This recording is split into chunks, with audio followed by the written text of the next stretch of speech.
Saudara-saudari yang terkasih, salam sehat, salam tetap semangat.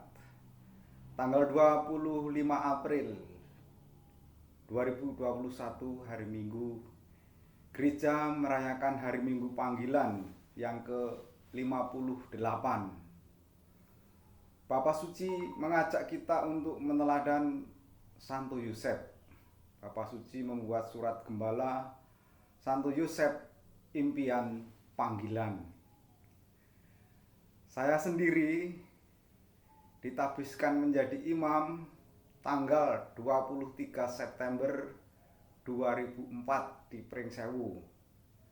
Jadi tahun 2021 ini saya sweet 17 menjalani tahun imamat.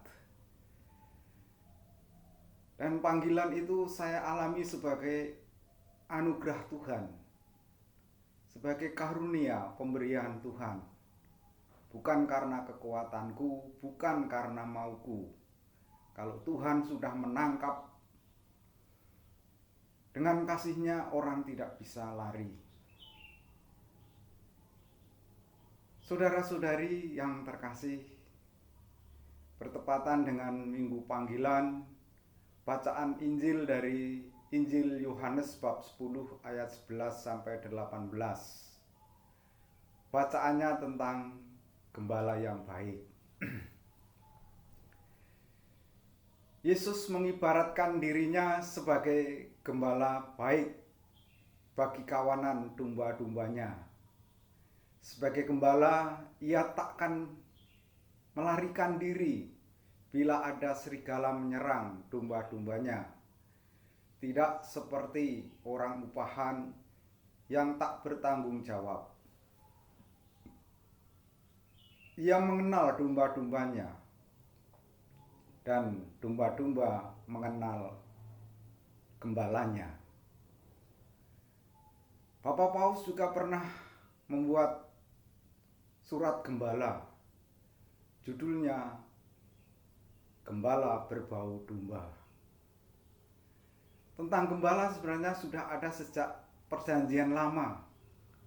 Mazmur 23 yang sangat terkenal itu juga menggambarkan dirinya sebagai Tuhanlah gembalaku, takkan kekurangan aku.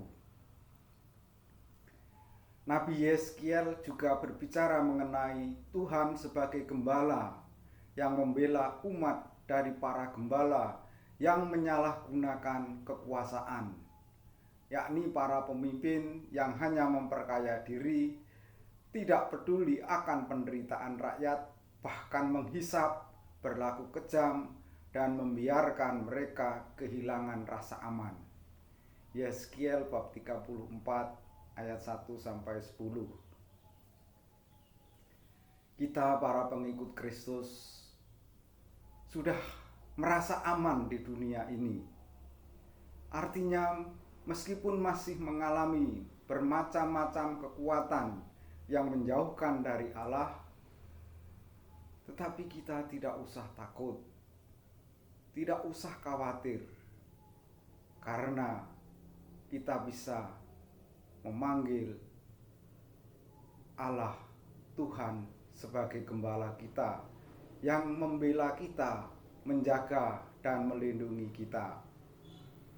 Sebagai pengikut Kristus, sebagai anak-anak Allah, kita dekat padanya. Kita tidak dibiarkan sendiri menghadapi aneka macam kesulitan dan penderitaan.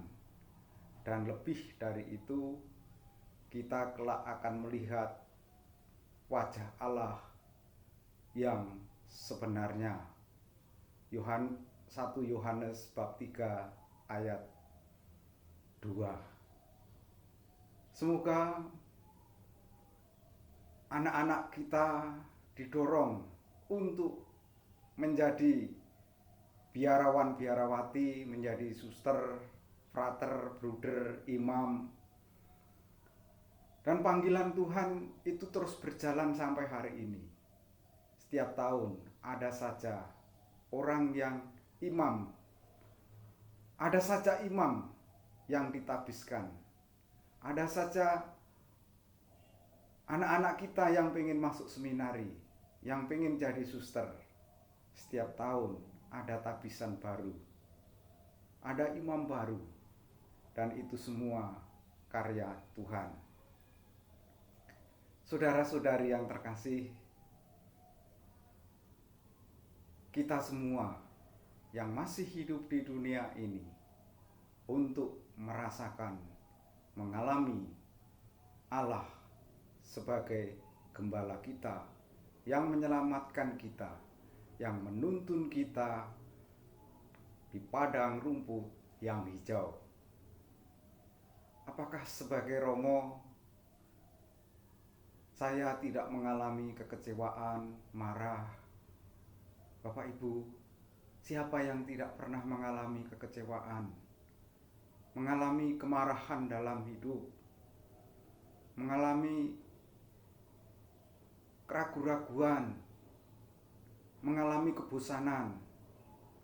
Setiap orang pasti mengalami itu, entah hidup dalam perkawinan, entah bagi mereka yang hidup dalam biara, pun seperti saya yang menjadi imam. Tetapi berpaut pada Allah membuat kita dikuatkan,